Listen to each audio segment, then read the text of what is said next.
सुप्रभात, good morning. सीधा सौदा के आज के थर्सडे एडिशन में आप सबका स्वागत है। बहुत बढ़िया मोमेंटम भारतीय बाजार वैसे एंजॉय कर रहा है। कुछ हिचकोले जरूर खा रहे थे हम, थोड़ा सा डर बढ़ रहा है मार्केट्स को लेकर, लेकिन फिर भी लकीली बुल्स विक्टोरियस ही इमर्ज कर रहे हैं। कल भी टसल के बाद दिन के हाईस पे रिकॉर्ड उच्चतम स्तरों पे क्लोज डिलीवर करा और टचवुड गिफ्ट निफ्टी आज भी कह रहा है और फर्दर गेन्स खुलते ही और कीर्तिमान एस्टैब्लिश करने की तैयारी करने वाले हम। 50 पॉइंट प्लस 1/4% उछाल के साथ आज गुरुवार के सेशन का आगाज होगा। ऐसे में पिच, स्टेडियम, मूड, माहौल प्लीज सब कुछ दिखाइएगा, समझ लिया जाए समीकरण बैठ कैसे है। कल दरअसल कुछ इंपॉर्टेंट क्यूज आने थे, उसमें सबसे इंपॉर्टेंट था यूएस फेड चेयर की, जेरोमी पॉवेल की, उनके कांग्रेस के सामने टेस्टिमनी, बयान इकोनॉमी के हालात पर। सेमी एनुअली होता है, उस पर सबसे ज्यादा नजर थी। बहुत सारे और डेटा पॉइंट्स थे, लेकिन पिच तो सबके बीच में कड़क लग रही है एकदम। पिच कड़क है। देखिए, महत्वपूर्ण बात आपको बताऊं मैं। जो बात ये जो फेड की जो टेस्टिमनी थी चेयरमैन साहब की, रेट के बारे में जो कहा तो भूल जाओ, कुछ नहीं बोला उन्होंने। असली बात जो उन्होंने अंदर दी है ना, बैंकों को कैपिटल एलोकेशन जो करना है, होल्ड करके रखना बचाने के लिए, वो जो रिलैक्सेशन दिया है वो बहुत बड़ी बात है। उसको गौर से पढ़िएगा, हमने अपने ट्विटर पे लिखा भी है थोड़ा बहुत, क्योंकि बैंकों के सामने बहुत बड़ी समस्या आ गई थी लास्ट ईयर। उन्होंने कहा था कि बहुत सारा कैश होल्ड करके रखो, रियल स्टेट में दिक्कत हो सकती है फलाने। अभी उनको लगता है कि नहीं, नॉर्मलाइजेशन हो गया तो वो छोड़ रहे हैं, तो सिस्टम में पैसा अपने आप और ज़्यादा आएगा, तो बहुत ज़्यादा रेट की उनको चिंता नहीं करनी पड़ रही है। नंबर 1। नंबर 2, जो एक बहुत न्यूयॉर्क कॉर्पोरेटिव बैंक बिल्कुल मरणासन स्थिति में होने वाला था, उसको $1 बिलियन का इन्वेस्टमेंट मिला है। मिच मैकॉनल ने भी वहाँ पैसा डाला है। तो मुझे लगता है कि ये जो खबर दी ना उन्होंने, इससे बाजार खुश हुआ। इस बात से बाजार को कोई फर्क नहीं पड़ा कि रेट कट होगा नहीं होगा, कब होगा, क्योंकि वो पुरानी स्क्रिप्ट उन्होंने फिर से पढ़ दी। तो जो प्रॉफिट बुकिंग कल परसों हुई थी, वो हो सकता है आने वाले दिनों में जारी रहेगा, उसमें कोई बदलाव नहीं होगा। लेकिन ये वाली खबर से बाकी स्टॉक्स में एक रौनक आई, और आप S&P को रीड करिए, उसका चार्ट देखिए तो आपको समझ में आ जाएगा कि डे हाई को होल्ड नहीं कर पाया मार्केट, गिर गया नीचे। S&P ग्रीन में बंद हुआ लेकिन गिरा। तो मेरा कहने का मतलब है कि एक पॉजिटिव जो था वो आप देखिए, बाकी आने वाले समय में पता लगेगा। लेकिन हाँ, संकेत अच्छे लेके चलिए, अपने यहाँ थोड़ी रिकवरी हुई थी। क्वेश्चन ये सस्टेन कितनी देर तक करेगी, तो कैसे कैसे स्टॉक ढूंढे। खबर पे रिएक्शन देना है, उस हिसाब से हर हाल रखें। और खबर भतेरी आ रही, जितनी देर शाम को आप बैठेंगे, जितनी बार एक्सचेंजेस को रिफ्रेश करेंगे, 10 खबर एक्स्ट्रा। छोटी बड़ी बात अलग है, लेकिन खबरों का तो भरमार है। अब प्रॉब्लम ऑफ प्लेंटी हो रहा है। अच्छी वैसे प्रॉब्लम प्लेंटी कभी बुरा नहीं होता, ना चैनल के लिहाज से, ना हमारे टीम कंस्ट्रक्शन के लिहाज से, ना मार्केट्स के लिहाज से। बढ़िया है, हर तरफ चर्चाएं कई सारे स्टॉक्स की। पहला NLC इंडिया है, इसको रख तो लाल रहा हूं क्योंकि आज सरकार का OFS खुल रहा है। मतलब बेसिकली सरकार अपना स्टेक बेचेगी, रिड्यूस करेगी, और भाई इस समय 79% या 80% के आसपास तो सरकार का स्टेक है NLC इंडिया में। गवर्नमेंट 5% हिस्सा बेचना चाहती है ऑफर फॉर सेल के जरिए। ये बेस है। सब्सक्रिप्शन अच्छा आया, ओवर सब्सक्रिप्शन हुआ तो 2% एक्स्ट्रा रिटेन कर लेंगे, तो कुल मिलाकर हो जाएगा 7% हिस्सा बेचने की तैयारी। और आज नॉन रिटेल के लिए खुलेगा। OFS ला रहे हैं, मौजूदा भाव से आमतौर पर डिस्काउंट पे आता है। तो आज जो अपडेट आया कल शाम को, 212 रुपए का बेस प्राइस रखा है। ये टेक्स्ट बुक कहती है जब इस तरह का OFS खुलता है तो स्टॉक दबाव में आता है। हालांकि आजकल मार्केट टेक्स्ट बुक के लिहाज से बिहेव नहीं कर रहा है। मैं इसीलिए इस तरह से वर्ड यूज कर रहा हूं क्योंकि मैंने कुछ दिन पहले आंध्रा सीमेंट पे जब OFS खुला था तो उस दिन मेंशन कर दिया, तो उसी दिन वो स्टॉक चल गया उल्टा। OFS खूब स्टीप डिस्काउंट पे आया था, और शाम को आया अपडेट कि हाथों हाथ इंस्टीट्यूशन इन्वेस्टर्स ने OFS लिया। अगले दिन मैंने ग्रीन कर दिया, उस दिन गिर गया। तो बदला, इंडिविजुअल बदला था तुमसे। टेक्स्ट बुक कुछ और कहती है, लॉजिक हो कुछ और रहा है। NLC इंडिया भाई है लाल आज के लिए। आज देखते हैं किस तरह का रिस्पॉन्स, अगर हमें पता चले कि सिर्फ सरकारी एंटिटीज घुसी हैं कि नॉन सरकारी एंटिटीज भी इंस्टीट्यूशनल इन्वेस्टर्स के तौर पे एंट्री कर रही हैं, वो सब देखना पड़ेगा। रेडार पे रहेगा वैसे एनी विच वे स्टॉक। आज टीम में आज स्क्रीन पे ऐड जरूर करिएगा। फिर कुछ लार्ज ट्रेड्स और इंटरेस्टिंग अपडेट्स हैं, उनके साथ चलता हूं। पहला पहला मतलब, अब इस कड़ी में तो दूसरा हो गया। कार्ट्रेड टेक बहुत दिनों बाद रडार पे आया। इसने बहुत मायूस करा था सबको, जब से वो लिस्टिंग हुई थी उस दिन से वो भाव ही नहीं मिले, कितना करेक्ट हुआ ये स्टॉक। कल दो पब्लिक इन्वेस्टर्स ने माल छोड़े, 2 इन्वेस्टर्स ने माल छोड़े, 3,16,000 एक ने, 6,32,000 दूसरे ने, स्प्रिंगफील्ड और MCP3 करके 2 अलग अलग LLC। ये लार्जली पूरा का पूरा, अब उसमें कुछ स्लिपेजेस हैं इसलिए मैंने लार्जली वर्ड यूज करा, 9,48,000 shares ICICI prudential mutual fund ने अलग अलग आर्म्स के थ्रू एक्वायर करे, तो एग्रेसिव बेट ले लिया। खैर ये सब फ्लश हैं फंड्स के साथ, तो इन लोगों को कुछ ना कुछ तो आइडियाज चाहिए। कार्ट्रेड पे लेकिन वीकर हैंड ऐसा लग रहा है मुझे बाहर हो रहे हैं, स्ट्रॉन्गर हैंड जो बैठना चाहते हैं लंबी अवधि के लिहाज से वो एंटर कर रहे हैं। कार्ट्रेड के लिए ये डील अच्छी दिख रही है, ग्रीन रखा है मैंने, आप तो खैर स्टॉक का बिहेवियर मार्केट खोलने के बाद वॉच आउट करेंगे। कल इंतजार कर रहे थे हम लोग, 2 लार्ज ट्रेड होने थे, अपन चैनल में बताया था, जोमैटो और वो संवर्धन मदरसन। हो एक्चुअली ब्लॉक डील विंडो में तीसरा क्या, वो था डॉलर इंडस्ट्रीज का, तो वो तो सरप्राइज था।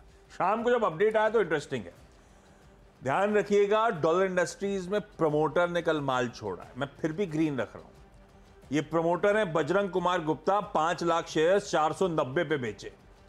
हालांकि प्रमोटर की होल्डिंग तगड़ी है, 73% प्लस की होल्डिंग दिखा रहा है, लास्ट होल्डिंग पैटर्न।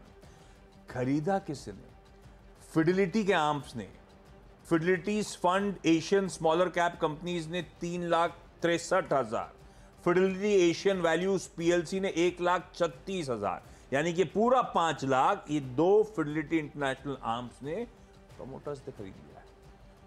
ये तो इंटरेस्टिंग चेक इन हुआ है। तो डॉलर इंडस्ट्रीज को मैंने ग्रीन रखा है। पता है जितनी कंपनी थी ना, डॉलर, लक्स और इस तरह की लवेबल छोटी वाली, हाँ, बहुत पिटाई इनकी हुई थी। अभी सब में ये सब कार्यक्रम होगा, उसके बाद पता चलेगा। रूपा ये याद सब कर रहा हूं मैं सारे बड़े वाले में तो पेज वेज हो गई, पेज को छोड़ के बाकी सब में काफ़ी कमजोरी आई थी, तो हो सकता है सब चीज़ें बदल रही होंगी। अच्छा, मेरे में पहला तो महिंद्रा एंड महिंद्रा। माल तो बिक ही रहा होगा। नहीं, माल तो बिक रहा है, माल तो बहुत ज़बरदस्त बिक रहा है। महिंद्रा एंड महिंद्रा, अभी इसमें खबर ये आ रही है कि 93 लाख शेयर बेचेंगे प्रमोटर ग्रुप एंटिटी। जो केशव महिंद्रा जी थे उनके पास जो शेयर थे उसमें से 93 लाख शेयर्स बेचे जाएंगे। तो ये खबर मीडिया में जब छपी तो सब बहुत क्लैरिफिकेशन दिया, तो क्लैरिफिकेशन में ये कहा गया कि और ज़्यादा नहीं बेचेंगे, मतलब फोर्सेबल फ्यूचर में, भविष्य में और नहीं बेचेंगे, खाली इतना ही बेचेंगे, क्योंकि उनको कुछ पैसे की ज़रूरत होगी, उनकी जो भी उनके हायर होंगे लीगल हायर, तो इसलिए महिंद्रा को रखिए। मुझे नहीं पता इसका क्या इम्पैक्ट होगा, क्योंकि वो कह रहे हैं कि अप टू 3% डिस्काउंट पे डील हो सकती है। कल दोपहर के बाद बहुत शार्प प्राइस स्टॉक में देखी गई थी। अभी वो हो सकता है कि थोड़ा नीचे आए या जैसा भी हो, लेकिन स्टॉक को ध्यान में रखिएगा, क्योंकि ये खबर है 1911 से 1970 के बीच में कहीं भी ये डील हो सकती है। दूसरा स्टॉक है नेस्ले और तीसरा स्टॉक है ब्रिटानिया। खबर एक ही, कल नेस्ले के जो हेड हैं मिस्टर सुरेश नारायण, उनका एक इंटरव्यू चल रहा था शिरीन मैम के साथ, जो हमारी सिस्टर चैनल की मैनेजिंग एडिटर है। उसमें उन्होंने बहुत इंटरेस्टिंग बातें कही, उसको ध्यान से आप लोगों को भी सुनना चाहिए। वो ये कह रहे हैं कि हर FMCG फूड वाली कंपनी के सामने फंडामेंटल प्रॉब्लम खड़ी हो गई फूड इन्फ्लेशन की, और उसकी वजह से दिक्कत आ रही है, क्योंकि प्रीमियमेशन हो रहा है। लोग ब्रांडेड और अच्छे सामान खरीदना चाहते हैं, लेकिन दाम ज़्यादा हैं उसके, क्योंकि महंगाई कम नहीं हुई है, ख़ासतौर पर फूड इन्फ्लेशन।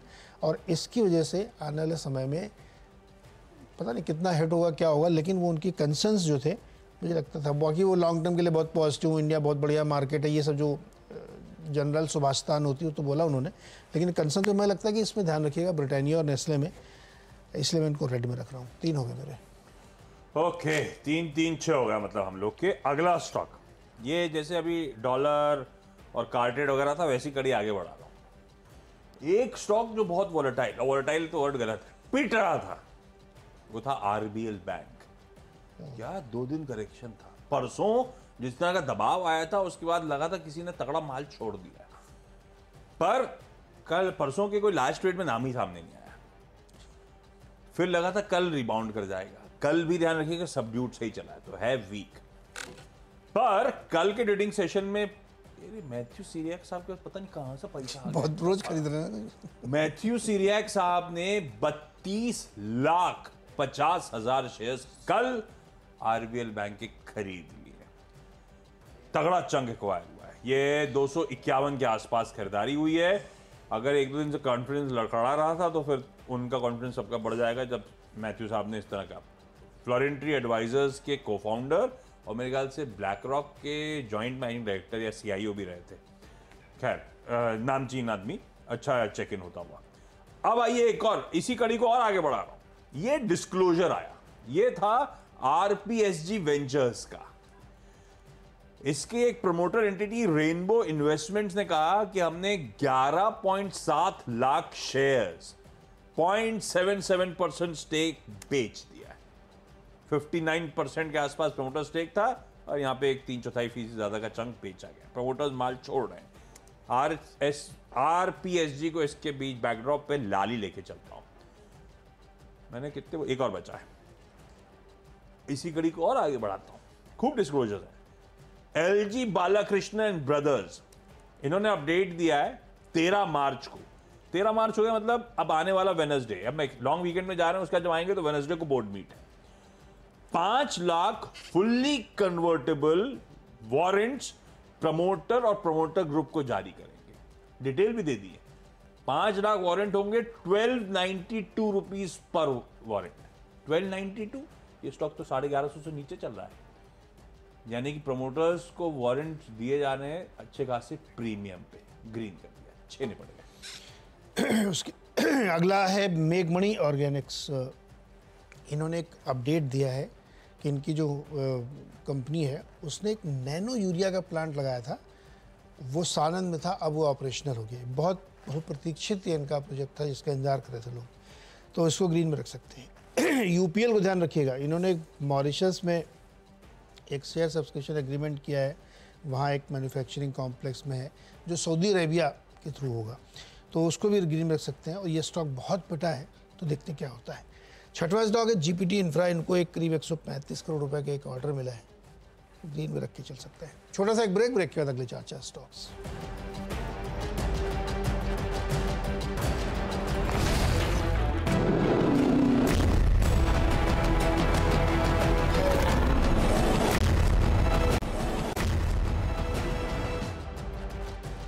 एक बार फिर से स्वागत है आपका। और 7वां स्टॉक प्रेस्टीज एस्टेट, और झड़ी लगी हुई है नए प्रोजेक्ट की। वाइट फील्ड बेंगलुरु का एक बहुत महत्वपूर्ण इलाका है, बड़ा अमीर लोग रहते हैं वहाँ पे।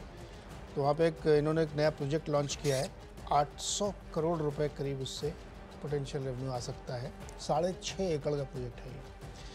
8वां स्टॉक है आवास फाइनेंशियर्स। इसमें डैम कैपिटल की एक रिपोर्ट आई, उन्होंने 1660 का टारगेट इसको दिया है। रिस्क रिवार्ड फेवरेबल है। ग्रेजुएशन एक्यूमुलेशन में धीरे धीरे खरीद की सलाह दे रहे हैं। डैम कैपिटल आजकल बहुत सही रिपोर्ट दे रहा है। सिरमा एसजीएस, इसको रखिए ग्रीन में। सीएलएसए की रिपोर्ट आजकल सबसे फेवरेट वाला सीएलएसए है, जिधर आईटी की लाओ या मेटल की लाओ सब में चलता है। तो इन्होंने रिपोर्ट दिया, टारगेट दिया 645 का। कवरेज इनिशिएट किया, एक्चुअली शुरू किया इन्होंने। बहुत सारे पॉजिटिव्स गिना रहे हैं, वो आप पढ़ लीजिएगा। 10वां स्टॉक है बीएल, और इसमें इन्होंने बाई रेटिंग दी और टारगेट बढ़ा के 250 से ज़्यादा कर दिया है। 257 रुपये का टारगेट है यूबीएस के हिसाब से। Significant order book accretion under way, मतलब बहुत तेज़ी से बढ़ रही है और आने वाले ऑर्डर हैं। तो बीएल भी ग्रीन में रख के चला। भाई आखिरी के 4 में एक तो इंडिया ग्लाइकॉल्स, इसको लाल ले रहा हूँ। कल रेटिंग डाउनग्रेड आया है। केयर रेटिंग ने इसकी रेटिंग डाउनग्रेड करी, डिटेल स्क्रीन्स पर है। ये कहते हुए कि ये जो कैपिटल एक्सपेंडिचर कर रहे हैं वो हायर देन इन्विसाज डेट उठानी पड़ रही है, उसके चलते समीकरण थोड़े से बिगड़ रहे हैं, इसीलिए रेटिंग डाउनग्रेड। लाल ले लिया। गुजरात टूल रूम, कल शाम को अपडेट आया, एक दिग्गज कंपनी से इसको ऑर्डर मिला 29 करोड़ रुपीस का कंस्ट्रक्शन सप्लाईज के लिए, यानी कि ऑनगोइंग प्रोजेक्ट्स के रॉ मटेरियल्स प्रोवाइड करने के लिए। कल आया था, ऐसे ही परसों भी मैंने नोटिस करा था, एक्सचेंज में अनाउंसमेंट आया था। तो 2 दिन में बैक टू बैक ऑर्डर्स की खबरें आ रही है, इसको ग्रीन ले लिया। सुबेक्स, साउथ ईस्ट एशिया के एक लीडिंग टेलीकॉम ऑपरेटर से ऑर्डर मिला है $2.2 मिलियन के आसपास। और बेजिल प्रोजेक्ट्स, सीईओ साहब ने रिजाइन करा है, लाल लिया है मैंने। संजय भगत जो हैं उन्होंने इस्तीफा दे दिया है, पर्सनल कमिटमेंट्स के चलते कह रहे हैं। ये स्टॉक अच्छे मूव्स का करेक्शन में आया था, इस इस्तीफे के बाद लाल रखते हैं आज के लिए। तो लाल इसलिए कुछ मिक्स रखना चाहता था टीम में, लाल और हरे के 10 स्टॉक्स पूरे। क्विकली छोटा सा ब्रेक के उस पर जब लौटेंगे तो टीम्स का एक quick wrap up.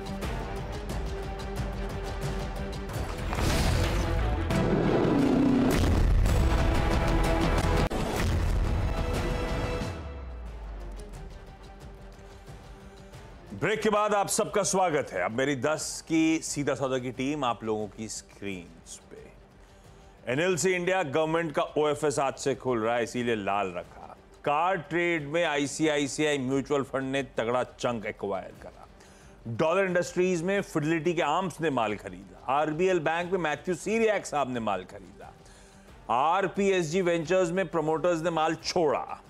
LG Balakrishnan में प्रमोटर्स वारंट जारी करेंगे। बोर्ड मीट अगले हफ्ते लाइंड अप है, प्रीमियम पे वारंट लेंगे मतलब। इंडिया ग्लाइकॉल्स रेटिंग डाउनग्रेड आया। गुजरात टूल रूम दिग्गज कंपनी से ऑर्डर मिला, कल भी अपडेट ऐसे ही था, परसों भी आया था अपडेट। सुबेक्स ऑर्डर मिला एक leading south east Asian telecom company से। बेजल प्रोजेक्ट्स, इसके सीईओ साहब ने रिजाइन करा। ये बजाज इलेक्ट्रिकल्स का ट्रांसमिशन वाला धंधा था जो लिस्ट हुआ था अलग से, रिजाइन करा है सीईओ साहब ने। ओके, नजर डालिए टीम पे। और एमएनएम में पहला रखिएगा, यहाँ पे प्रोमोटर ग्रुप की तरफ से करीब 93 लाख शेयर बेचने की खबरें आज हो सकती है ब्लॉक डील। नेस्ले ब्रिटानिया इसलिए क्योंकि इन्फ्लेशन एक चैलेंज है और नेस्ले के मैनेजमेंट ने इसको एक्सेप्ट भी किया है। मेघमणि ऑर्गेनिक्स ने एक लिक्विड यूरिया प्लांट जिनका सानंद में लगा था, उसका उद्घाटन हो गया और चालू हो गया है। यूपीएल ने अपना एक नया वेंचर शुरू करना है सऊदी अरब में। जीपीडी इंफ्रा को एक कॉन्ट्रैक्ट मिला है लगभग 250 करोड़ का। प्रेस्टीज स्टेट ने व्हाइटफील्ड में एक नया प्रोजेक्ट लॉन्च किया है जो लग्जरी होगा और करीब 800 करोड़ का रेवेन्यू जनरेट होगा। आवास फाइनेंशियल्स में डैम कैपिटल की रिपोर्ट है बाई कॉल के साथ। सिरमा में सेलेसे की बाई कॉल और बीएल में यूबीएस की बाई कॉल।